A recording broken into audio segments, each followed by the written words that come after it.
오늘 말씀의 제목을 한번 따라 하실까요? 방주의 축복을 회복하고 누리라. 방주의 축복을 회복하고 누리라, 이런 제목으로 말씀의 은혜를 나누길 원합니다.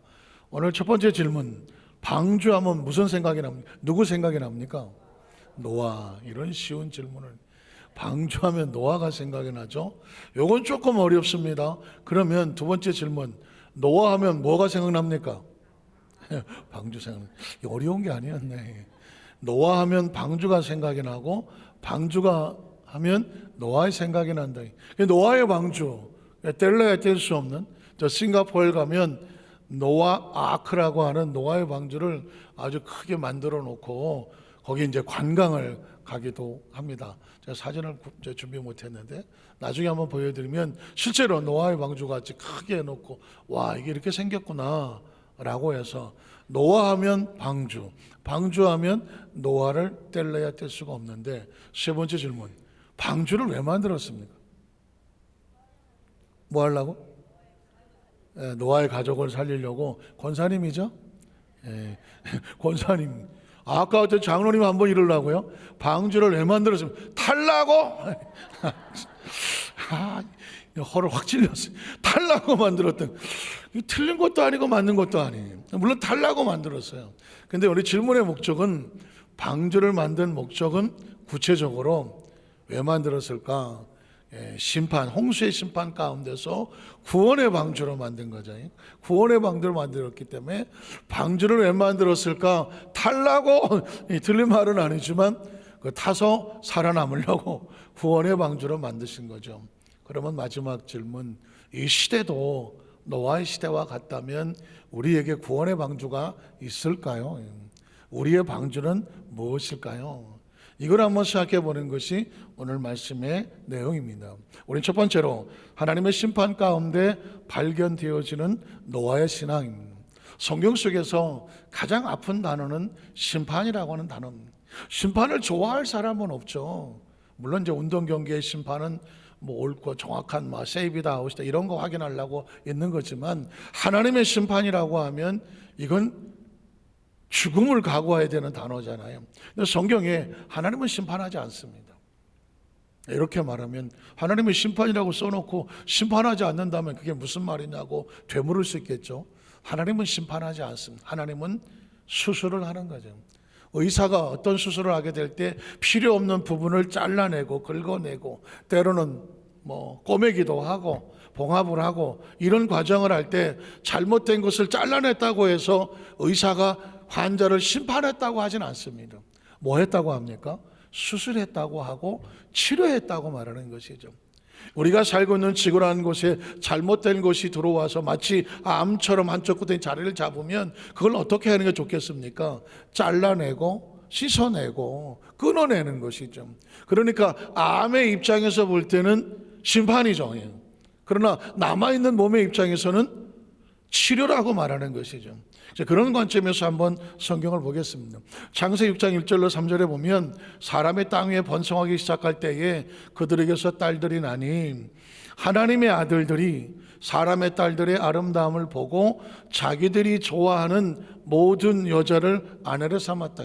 하나님의 아들들이라고 하는 것은 하나님을 믿는 하나님 백성을 말할 수 있겠고요, 사람의 딸이라고 하면 하나님을 믿지 아니하고 하나님 없이 살아가는 세상의 어떤 세상의 타락한 삶의 모습을 표현하는 것이죠.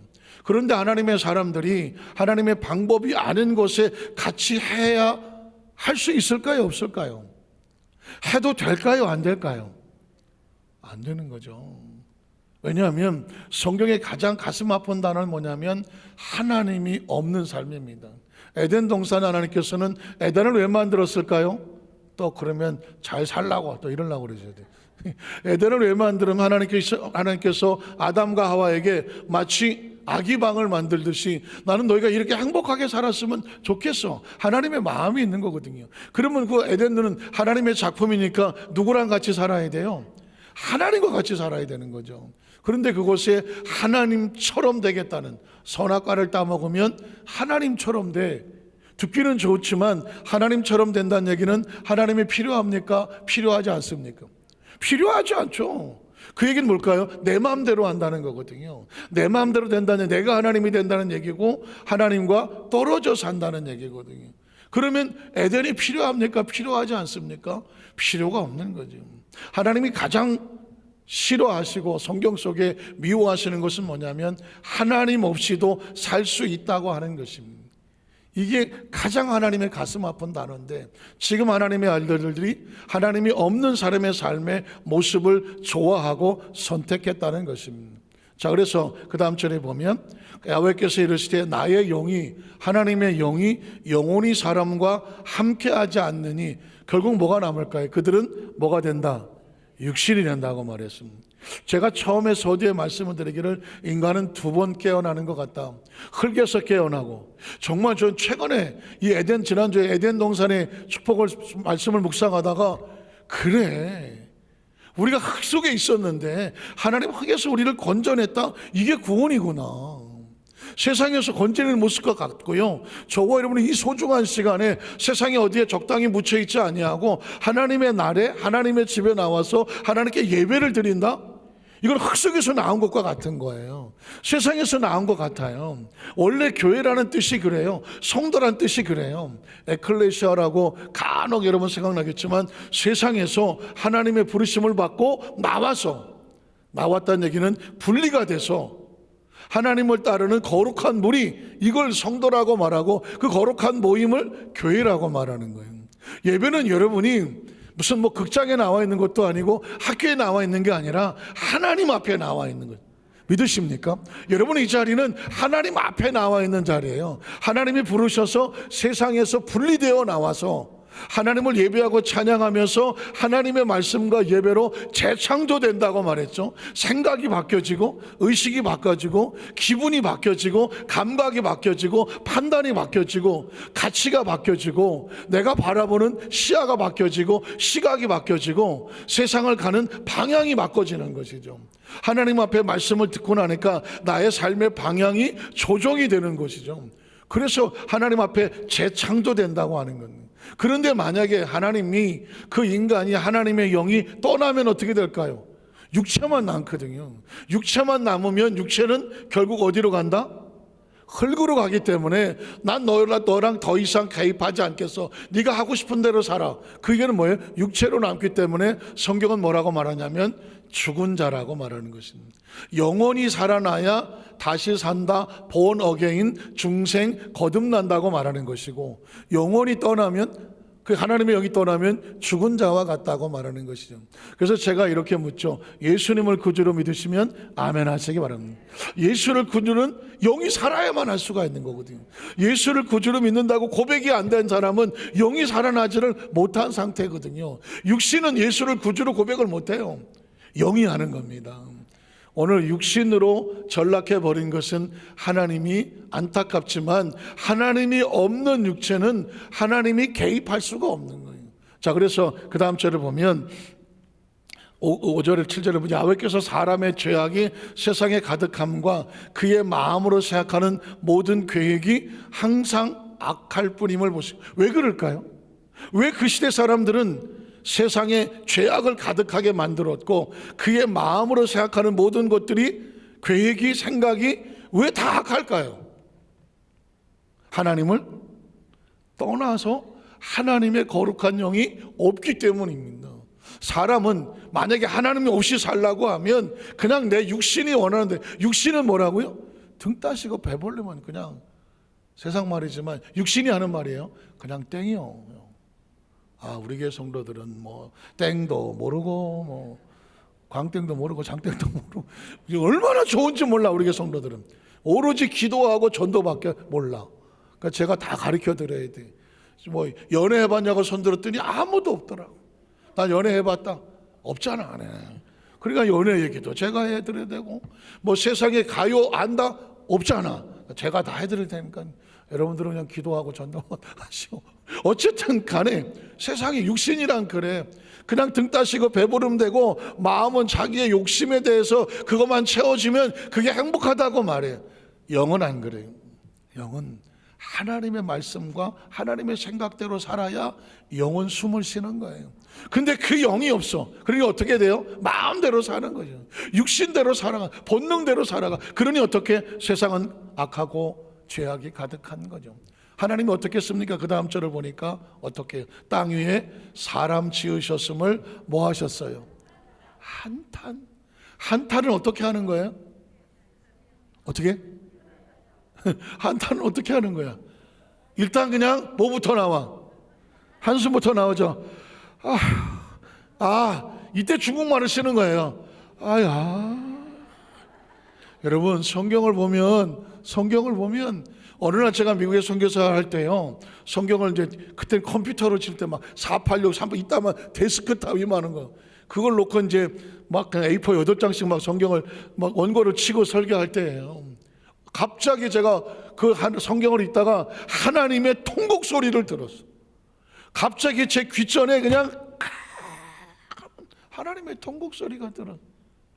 하나님의, 여러분 성경 펼치면요, 하나님의 한이요 천지를 진동합니다. 왜 그랬을까요? 아담과 하와를 지어 놓으시고 하나님의 형상과 모양을 주고 하나님의 DNA에다 하나님의 영을 부어놓고 에덴을 준비하고 그곳에선 죽음도 없는 곳에서 정말 멋지게 한번 살아보라고 아담과 하와를 하나님 만들어 놓으셨는데, 그들의 죄로 인하여 하나님은 로봇을 만들지 않았습니다. 스스로 선택할 수 있는 기회를 주었는데, 자유의지를 주었는데, 그들은 스스로 하나님이 되겠다고 선악과를 따먹고 그들은 하나님 앞에서 죄로 나무 밑에서 초라하게 숨고 그 에덴에서 쫓겨나야 되는 처제가 됩니다. 그때 하나님 마음이 어땠겠어요? 여러분 보십시오. 하나님 마음이 어떻겠느냐고. 그 최상의 작품으로 상복하게 살기를 원하는 그 하나님의 작품이 피투성이로 나가 떨어져서 하나님이 두려워서 숨고, 하나님이 그들을 에덴에 내보내면서 양을 잡아서 가죽을 벗겨서 아담과 옷을 입혀서 하나님의 손에 피를 묻혔잖아요. 내 새끼 살리자고 아담과 하와를 불쌍해서 하나님의 한이 가득하더라고요. 여러분, 전 하나님의 한 맺힘이, 그 한 맺힘이 지금 여기서 또다시 들리는 거예요. 어쩌자고 아담과 하와의 후손들이 또 이러고 사냐고.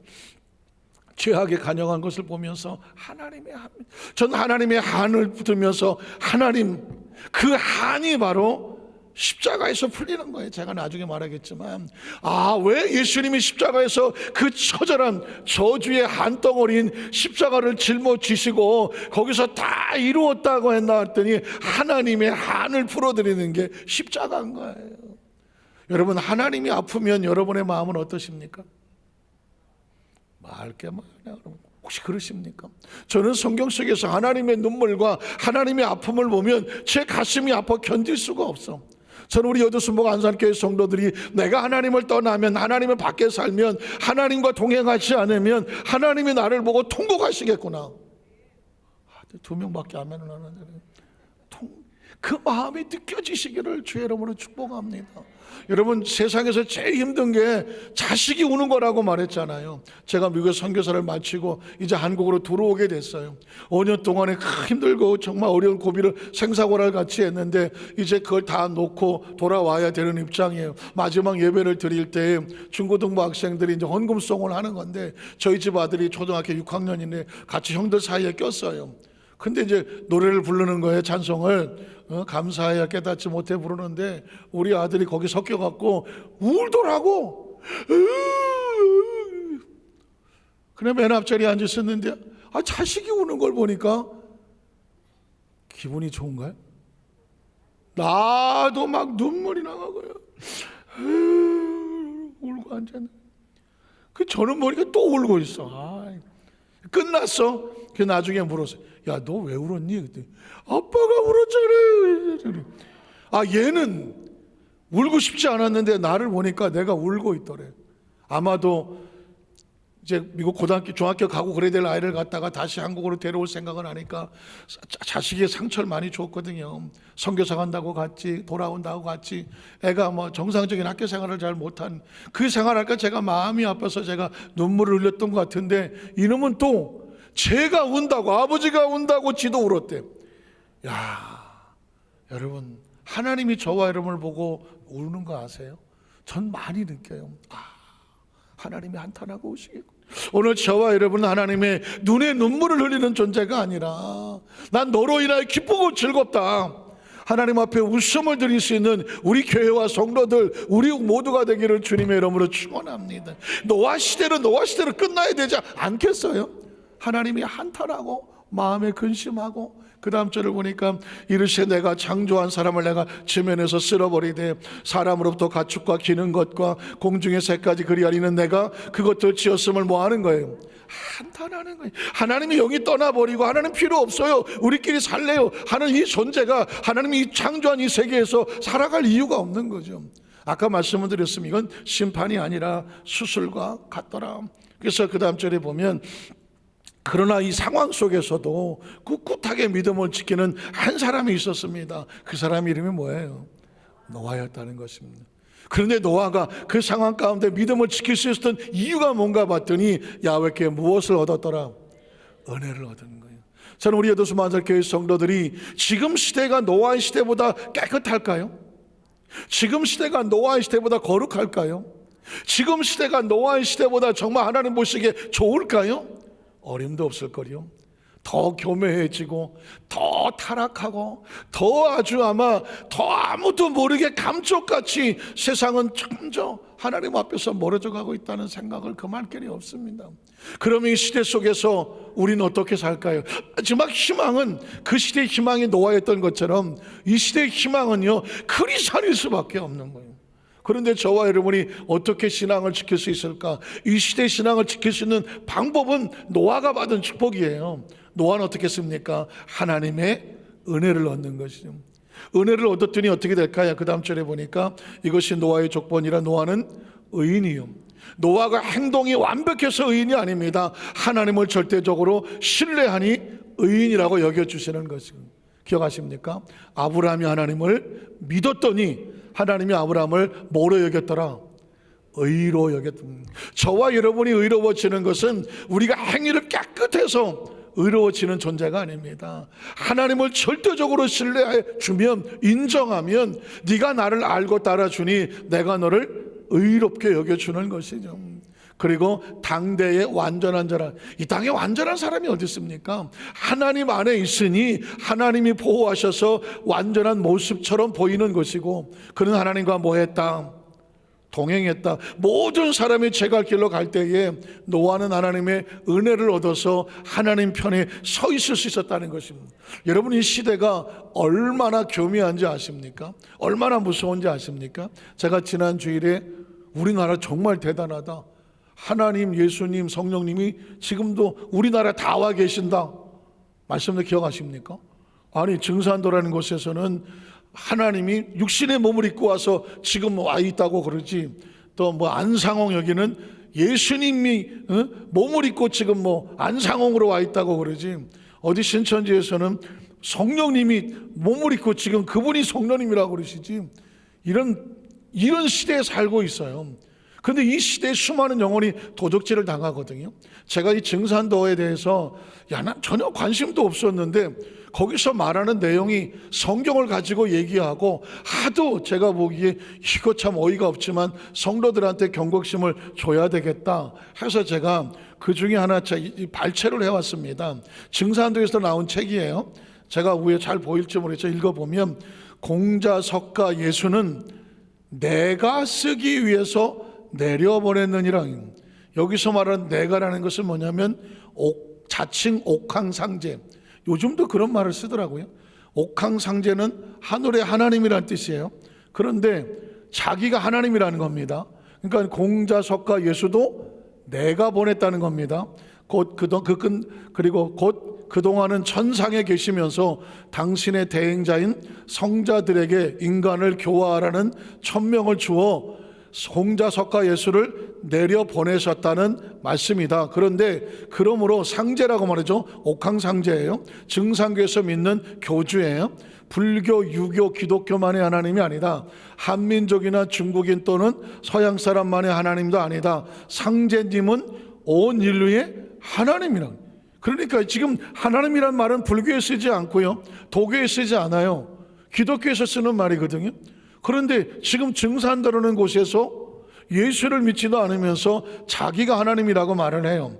자, 신민년 1871년 음력 9월 19일 날 대우주의 통치자 하나님이라는 거죠. 상제님께서 마침내 동방의 작은 나라 조선 땅 전라북도 고부군 무덕면 갱망리 강시문중에 인간의 몸으로 강세하셨다.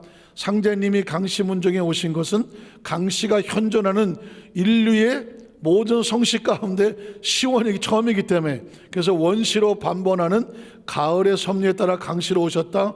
그 상제님의 성의는 일자 순자요 도호는 증산을 쓴다, 이런 얘기를 하는 거거든요. 그러니까 이 사람들이 하는 얘기는 하나님이 육신의 몸을 입고 이 땅에 오신 게 자기들의 교주인 강증산이라고 말하는 거고, 그 사람들은 도대체 뭘 주장하느냐. 책 표지를 보여주면 표지에 이렇게, 혹시 아마 여러분 페이스북이나 아니면 길거리에서 이런 책을 무료로 나눠주거나 아니면 신청하면 보내준다라고 하는 걸 보실 수 있어요. 근데 그 책의 제목이 생존의 비밀, 영어로는 시크릿이라고 밑에 써 있고요. 그 위에 개벽이라는 말을 쓰죠. 이 증산도에서 아주 중요하게 쓰는 단어가 개벽입니다. 지금의 세상은 이제 가을을 만난 것 같아서 이제 모두 다 한바탕 개벽이 와갖고 다 쓸어갈 것이고, 마치 홍수처럼 쓸어갈 것이고, 그리고 새로운 새하늘과 새 땅, 성경에서 가져온 거예요. 그리고 신천지가 말하는 것처럼 새하늘과 새 땅이 이 지구상에 벌어진다. 이단과 기독교의 차이점은 뭐냐면, 기독교는 새하늘과 새 땅은 우리가 이 세상이 지나고 나서 하나님의 나라에서 만날 새하늘과 새 땅을 말해요. 근데 이단들은 새하늘 새 땅, 신천지, 여호와의 증인은 어디를 말하냐면 이 지구상에서 천년 만년 불로장생 새하늘과 새 땅을 누린다. 이게 누리는 것이 바로 이단들이 하는 건데, 지금 이 증산도 그래요. 증산교도 이 땅에서 새하늘과 새 땅을 누린다. 그러면 뭘 유지하느냐? 인류 문명 전환의 결정판이다. 그래서 3년 동안 지구에 대질병이, 지금과 같은 전염병이 한번 쓸고 가게 될 것이다. 그럴 때 모든 사람이 다 죽음을 맞게 되지만, 뭘 믿으면, 증산도를 믿으면 나를 지키고 가족을 지키는 생존의 비밀을 알게 된다. 그래서 여기는 이렇게 말합니다. 권력도 뭐 이거 다 중요하지 않아. 살아남는 게 중요해. 그 책 제목이 뭐예요? 생존의 비밀, 살아남아라. 어디로 들어오면? 증산도로 들어오면 살아남는다. 그럼 증산도에 가면 뭘 하게 만드냐? 주문을 외워라. 주문을 외워라. 거기서 말하는 주문을 가르쳐줘요. 그래서 매일 주문을 외워야 너는 이 병난 속에, 환난 속에 살 수 있다. 그리고 또 뭘 가르치냐면 수행을 해라. 또 그 다음에 또 하나, 거기에서 모든 생명을 사는 원시적인 소리가 있는데 그 소리가 뭐냐? 흠을 자꾸 외치라는 거예요. 어디서 많이 들어봤죠? 예전에 일본에서 옴 진리교라고 해서 사이비 집단이 집단으로 자살을 하고 또 사회에 테러를 일으켰던 옴 진리교가 있었습니다. 그 사람들은 모이면 뭐 할까요? 옴 했습니다. 그러니까 이 사람들의 원리가, 이 소리가 모든 생명의 기본적인 소리래요. 근데 증산도에서는 흠을 해. 근데 흠이 무슨 소리냐? 소울음 소리라는 거예요. 그래서 흠이라는 한자를 보면 입구자에다 소우자를 써. 그래서 모이면 모여서 이래 흠. 근데 제가 가만히 보니까 소가 흠하고 우나요? 어떻게 웁니까? 음매하고 우는 거지. 그럼 어디서 또 하겠네 이거? 여러분 보십시오. 인간이요, 얼마나 교묘하면서 얼마나 어리석은지 아십니까? 어떤 표정, 어떤 소리, 어떤 주문, 어떤 부적, 이런 거를 주면서 야 이제 막 이 지구상에 막 환란이 올 거야. 그때 이 주문을 외우고 이 부적을 붙이고 이런 소리를 내는 그 사람들만 사니까 우리한테로 와라. 거기를 가는 사람이 있어. 가만히 보니까 이단들이 하는 요즘은 딱 겁을 잔뜩 주고 막 재난이 온다고 한 다음에 뭐라고 말했냐면 여기 오면 산다. 이게 우리가 방주라고 하는 거예요. 자기들이 방주니까 우리끼한테만 들어오면 사니까 딴 데 가지 마라. 이 얘기를 하는 게 이단이. 근데 얼마나 교묘하냐면요, 그 책을 읽어보면 당장 내일 모레 지구가 멸망할 것 같아. 큰일 났네. 어디로 가야 돼? 하는 대로 갈 거야, 될 거 같잖아요. 여러분, 마지막 때에 왜 노아가 모든 사람이 타락하는 가운데에 노아는 하나님의 은혜를 입었더라, 이 이야기는 뭐냐면 그런 잘못된 것에 휩쓸려 가지 아니하고 하나님 안에서 온전한 믿음을 지켰다라는 거거든요. 저는 우리 여도수 만살교회 성도들이 이 말씀을 잘 기억하고 그 외에 어떤 이단들이 어떤 술수와 어떤 부적이나 어떤 무슨 책자를 가지고 여러분을 유혹하더라고 할지라도 끝까지 하나님의 은혜로 믿음 지키시기를 주님의 이름으로 축원합니다. 왜냐하면 그 믿음 지켰던 노아가 살아남았기 때문이죠. 두 번째로 방주를 지어 심판에서 건진받는 노아의 모습입니다.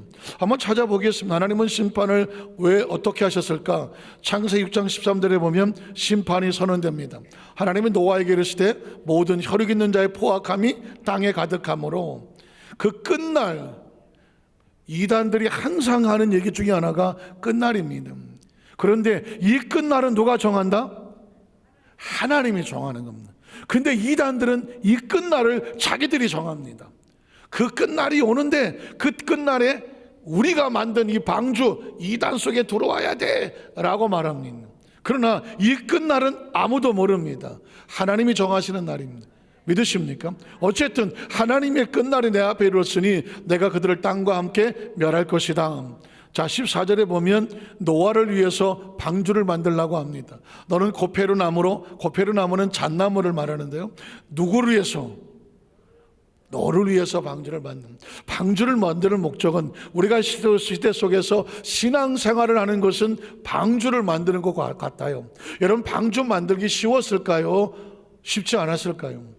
실제적인 표적으로 사이즈로 보면 축구장 정도의 사이즈로 추측이 되고요, 3층으로 되어 있어요. 그 몇 사람이 그 거대한 방주를 짓는다는 건 결코 쉽지 않아요. 산 꼭대기에다가. 그런데 그 방주를 지으라고 한 목적은 뭐냐면 누구를 위해서? 너를 위해서거든요. 저와 여러분이 하나님 앞에서 평생을 신앙을 생활하고 믿음 생활하고 때로 헌신하고 봉사하고 하나님과의 관계를 지켜나가는 게 결코 쉽지 않아요. 세상이 점점 타락해 갈수록 결코 쉽지 않아요. 그러나 그 신앙을 지키는 이유가 뭘까요? 누구를 위해서? 너를 위해서입니다. 성경은 우리에게 너를 위해서 방주를 지으라고 말했습니다. 또 17절에 보면 그 심판의 목적이 나오는데, 내가 홍수를 땅에 일으켜 무릇 생명의 기운이 있는 모든 육체를 천하에서 멸절할 것인데, 이유가 뭐냐? 땅에 있는 것들이 죽을 것이다. 하나님의 영이 떨어져 나가서 죄악으로 오염된 구슬을 수술하는 장면과 같은 거죠. 자, 18절에 보면 또 방주의 목적이 있습니다. 그러나 노아는 내가 뭘 세웁니까? 이따가 찾아보겠지만요, 창세기 17장에 아브라함과 약속하기 전에 이미 노아와 하나님이 약속이란 단어를 7번을 쓰는 것을 발견하게 됐습니다. 자, 노아는 내가 내 언약을 세우리니, 어떻게? 너는 내 아들들과 내 아내와 내 며느리들과 함께 그 방주로 들어가고, 혈육 있는 모든 생물을 너는 각기 암수 한 상씩 방주로 이끌어 들여 너와 함께 생명을 뭐해라? 보존. 방주를 지은 목적은 뭐예요? 탈라고. 또 타고 나서 어떻게 하라고? 생명을 보존하라고. 생명을 보존하고. 우리가 신앙생활하는 것은 너를 위해서 신앙생활을 하지만 하는 목적이 뭐예요? 생명을 어떻게 보존하라고 하는 것이죠. 그 다음 절을 보면 또 노아가 같이 하여 하나님이 자기의 명하신 대로 다 준행하였더라. 또 그래서 땅 위에 움직이는 모든 생물이 다 죽었으니 곧 새와 가축과 들짐승과 땅에 있는 모든 것과 모든 사람이라. 육지에서 그 코에 생명의 기운이 숨이 있는 것은 다 죽었어요. 그러나 지면의 모든 생물을 쓸어버리시니 곧 사람과 가축과 기는 것과 공중의 새까지니라. 이들은 땅에 쓸어버림을 당하였을 때 오직이 중요하죠. 오직 누구? 노아와 그와 함께한 방주에 있던 자들만 뭐 했더라? 남았더라는. 이단들이 주장하는 것 중에 하나는 뭐냐면 꼭 조상신을 들먹입니다. 조상신. 너희가 잘해야 조상이 잘 된다. 또 너희가 잘해야 조상신이 너를 돌보아 준다. 이런 얘기 혹시 들어보셨습니까? 아주 위험한 얘기입니다.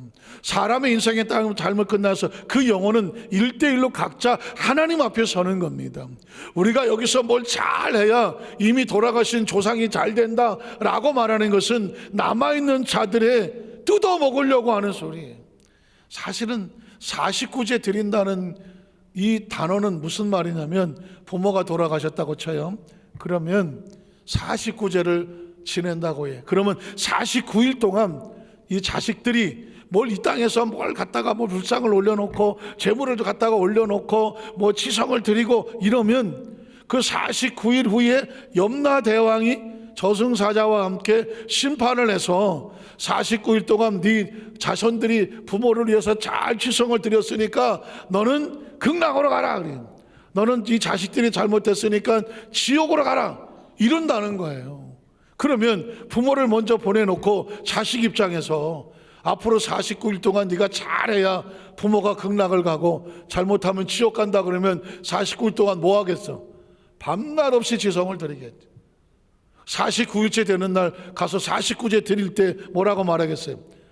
잘 지성을 드렸으니 당신 부모는 극락을 갔을 것이요. 그러면 자식들이 그나마 아이고 극락 갔구나. 이게 무슨 장난인 거예요? 예전에 천주교가 타락했을 때 연옥이라는 것을 두고 그 면죄부 같이 돈을 받아갖고 당신의 부모가 떠났는데 자식이 헌금을 많이 드리면 중간에 있던 부모가 딸랑 하면서 천국 간다고. 이게 사람이요, 인간이 얼마나 어리석은지도 모르고 교묘하게 움직이는 거거든요. 혹시 조상신을 들먹거리거든 예수 이름으로 물러가라 그러세요. 한 사람 한 사람은 다 하나님 앞에서 1대1로 서는 거예요. 그러나 그 주 예수를 믿으라 그리하면 너와 내 집이 구원을 받는다 라고 말했을 때는 살아있는 자녀들을 말하는 것입니다. 자, 그 다음 절에 보면 창세기 9장 1절로 2절에 보면 9장인가? 왜 9장이 나오지? 제가 이 부분을 얘기를 드릴 것은 뭐냐면, 아까 약속을 했긴 7장은 넘어갔고요. 자, 9장이 먼저 나왔는데 9장에 나온 이유는 뭐냐면, 저걸 찾아볼게요. 약속을 몇 번 했는지. 하나님이 노아와 그 아들들에게 복을 주시며 그들에게 이르셔 생육하고 번성하여 땅에 충만하라. 땅의 모든 짐승과 공중의 모든 새와 땅에 기는 모든 것과 바다의 모든 물고기가 너희를 두려워하며 너희를 무서워하리니 이것들은 너희 손에 붙였음이니라. 하나님이 노아와 그와 함께 아들들에게 말씀하여 이르시되, 자, 내가 내 언약을, 마이 커버넌트라 그랬어요. 언약을 너희와 너희 후손과 그리고 너희와 함께한 모든 생물과 너희와 함께한 새와 가축과 땅의 모든 생물에게 세우리니 방주에서 난 모든 것 곧 땅의 모든 짐승에게니라. 자, 내가 너희와 언약을 세우리니 다시는 모든 생물을 홍수로 멸하지 아니할 것이다. 땅을 멸할 홍수가 다시 있지 아니하리라. 하나님이 이르시되 내가 나와 너희와 및 너희와 함께 모든 생물 사이에 뭘 세울 것 같아? 대대로 영원히 세우는 언약의 증거가 이것이다. 3번 나왔어요. 내가 내 무지개를 구름 속에 두었나니 이것이 나와 세상 사이에 언약의 증거다. 4번 나왔어요. 그리고 내가 구름으로 땅을 덮을 때에 무지개 구름 속에 나타나면 내가 나와 너희와 및 육체를 가진 모든 생물 사이에 내 언약을 기억하리니 5번 나왔어요. 다시는 물이 모든 육체를 멸하는 홍수가 되지 아니할 것이다. 무지개가 구름 사이에 있으리니 내가 보고 나 하나님과 모든 육체를 가진 땅의 모든 생물 사이에 영원한 언약을 기억하리라. 그리고 6번째, 하나님이 노아에게 또 이르시되 내가 나와 땅에 있는 모든 생물 사이에 세운 무엇이 언약의 증거가 이것이다. 그래서 여러분, 하나님의 말씀을 언약이라고 말하는, 왜 구약이 나오고 신약이 나오는가? 왜 옛 약속이 나오고 새로운 약속이 나오는가? 그건 말 하나님은 뭐 하신 하나님이다. 언약하시고 약속하신 하나님. 그런 마지막으로 그 약속의 완성이 누구다? 예수 그리스도거든. 그래서 여러분, 제가 이제 성경 속에서 방주가 되어서 예수님의 모습을 찾아보고 말씀을 마치겠습니다. 마태복음 1장 21절 3절에 보면 아들을 낳으리니 이름을 예수라 하라. 이는 그가 자기 백성을 그들의 무엇에서, 여러분, 죄는 심판을 가지고 홍수를 가져오고 우리 삶 자체를 무너뜨리는 거거든요.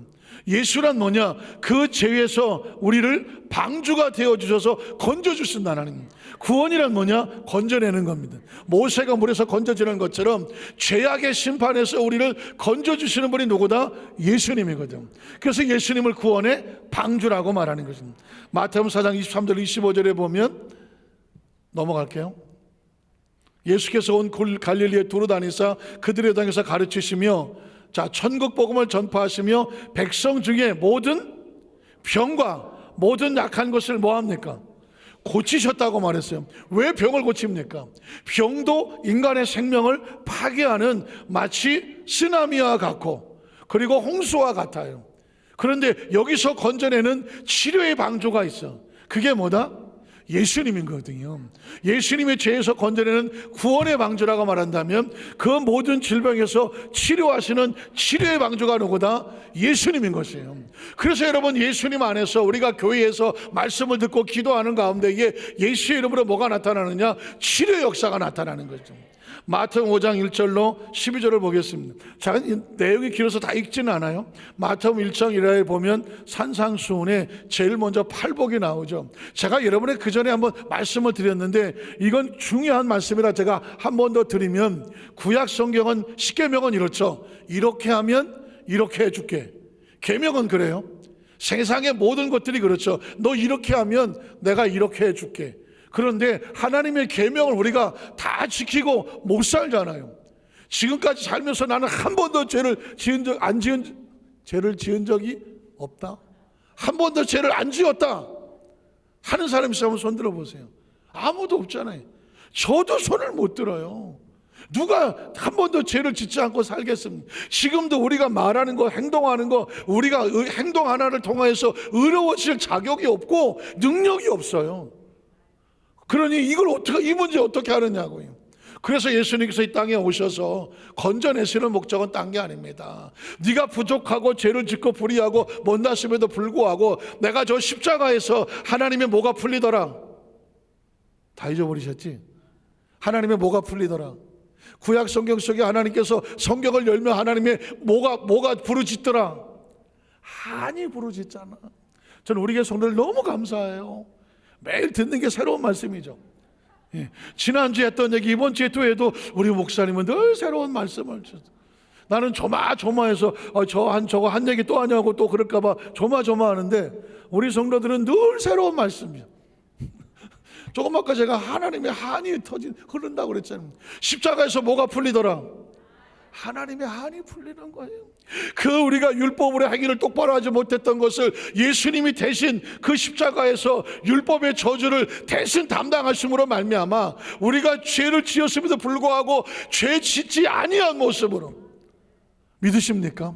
주님이 우리를 대신 담당해 주심으로 말미암아 대가를 예수님이 담당하시는. 자, 그래서 팔복은 뭐냐? 네가 심령이 가난하다는 얘기는 우리가 어떻게 심령이 가난해? 속에 있는 걸 싹 비우고 무슨 우리가 깨끗해서 가난한 게 아니라 우리가 심령이 가난하다는 얘기는 정말 삶을 살다 보니까 어디 가서 정말 누구 안에 내 주장도 못하고 내 마음속에 때로 희망도 잃어버리고 절망하고 낙심하고 꿈을 잃어버리고 아무것도 없는 것처럼 비참하게 나가 떨어져 있다고 할지라도 하나님께서 그 예수님의 방주 안에서 천국을 내가 네 마음속에 줄게. 이게 하나님의 은혜인 거예요. 애통하는 자는 뭐냐? 이제까지 눈물 없이 살아온 사람이 누가 있어? 이제까지 정말 피투성이로 가슴 아파서 태어나서 지금까지야. 아마 지금도 여러분에게 가슴을 열어보라고 하면 피눈물을 쏟는 사람이 있을 거예요. 지나간 삶 속에. 그 애통하는 사람은 희망이 없을까요? 애통하는 자라도 괜찮아. 예수님 안에서 그를 내가 어떻게 긍휼히 여겨서 위로해 줄게. 사람에게 위로받지 못한 심령 절망하지 않아도 돼. 예수님 안에서 하나님의 위로가 있어. 온유한 자가 복이 있나니 땅을 찾은. 정말 우리가 어떻게 온유하냐고 솔직히 가놓고 해서 나는 온유하다. 나 좀 만나보고 싶어. 손 들으실 분이 계시네요. 하여튼 부럽습니다. 그러나 누구도 온유하다고 그래서 땅을 내가 차지한다고 설득지 못할 거예요. 왜냐하면 여러분 저는 어떻게 생겼어요? 저도 한 손가락 해요. 예. 인간은 어떤 사람도 스스로 온유하다 할 사람은 없어요. 그러나 이 온유함이란 뭐냐? 어디 가서 대들지도 못하고 누가 뭐라 그러면 큰 소리도 못하고 정말 순둥이처럼 살아가는 삶 속에 세상적으로 볼 때는 별로 세상에서 이길 수 있는 확률이 보이지 않는 그런 성격이라고 할지라도 괜찮아. 내가 예수 그리스도 안에서 내가 너로 땅을 차지하게 만들어 줄게. 하나님의 은혜로 천국을 위해서 하나님 나라에서 이때까지 핍박을 받고 고난을 당했어. 다 괜찮을까요? 괜찮아. 내가 너의 하늘의 상을 예비해 줄 거거든요. 어디 가서 정말 긍휼히 불쌍해서 다른 사람 정말 불쌍해서 참지 못하 이것저것 다 퍼주고 직권 없는 것 같아도 걱정하지 마라. 내가 너를 긍휼히 여겨줄게. 마음이 청결하고 화평하고 의에 줄이고 목이 마른 것 같이 세상적인 방법으로 성공하지 못해도 괜찮아. 왜냐하면 예수님이 우리 가운데 방주가 되어주시고 너의 모든 삶을 내가 채워주시겠다고 말씀하는, 예수를 믿는다는 그런 겁니다. 하나님을 의지해서 그의 공로로, 그의 대가로, 그의 의로 나가는 거예요. 심지어 죽음의 앞에서도 예수를 구주로 믿고 하나님의 자녀가 된 것은, 여러분 혹시라도 어떤 분이 이렇게 얘기하더라고요. 목사님, 저 죽으면 나 절대 화장 안 할래요. 왜 그러냐 했더니, 화장하면 다 태워서 다 물에다 뿌려버리면 나중에 부활할 때 이거 어떻게 다 찾냐고. 그래서 차라리 매장이라 산소에 매장을 해놔야 나중에 거기 있는 줄 알고 찾아서 부활할 건 아니냐고. 이해는 가, 이해는. 그러나 우리의 부활은 육체의 부활이 아니에요. 우리 영혼이 다시 육체에 살고 싶어. 이거 가지고 천년 만년 살고 싶어. 이단들이 말하는 것처럼 정말 불로 장생하고 싶으냐고요. 한 200살 살면 어떡할 것 같아? 저 지금 얘기하고 있는 중이에요. 가고 있는 중이라고. 지금 육체의 기능이 움직여지지를 않아요. 한 100살만 넘어도 쉽지 않지 않습니까? 사랑하는 성도 여러분, 이단들이 말하는 건 이런 걸 가지고 불로장생하자고 하는데, 노! 우리의 부활은 예수를 구주로 믿으면 이미 부활한 거예요. 왜? 땅에서 나왔잖아. 세상에서 나왔잖아. 거듭났잖아. 하나님의 자녀가 되었잖아. 새로 태어났잖아요. 이미 부활의 축복을 받은 사람이고, 이 땅을 벗어날 때는, 육신을 벗으면 우리 영혼은 하나님의 나라 속에서 영원히 살면 되지. 부활의 목적이 뭐예요? 영원하게 살려고 하는 거 아니겠습니까? 영원히 살려고 부활하는 것이지 부활 자체가 중요하지 않아요. 영원한 생명을 얻기 위한 거죠. 그러므로 저와 여러분 마음속에, 생각 속에, 오늘 이 세상은 끊임없이 타락하여 어떻게든지 가짜 방주를 만들고 어떻게든지 타락하여 방주에서 끌어내려고 할 때에, 예수를 믿는 크리스천의 심령을 가지고 예수를 방주 안에서 잘 회복하고 누리고 주신 믿음의 신앙을 잘 적혀서 끝까지 승리하시는 우리 성도 되시기를 주의 이름으로 축복합니다. 이런 몸이 아프시면 아픈 곳으로 옮기시기 바랍니다.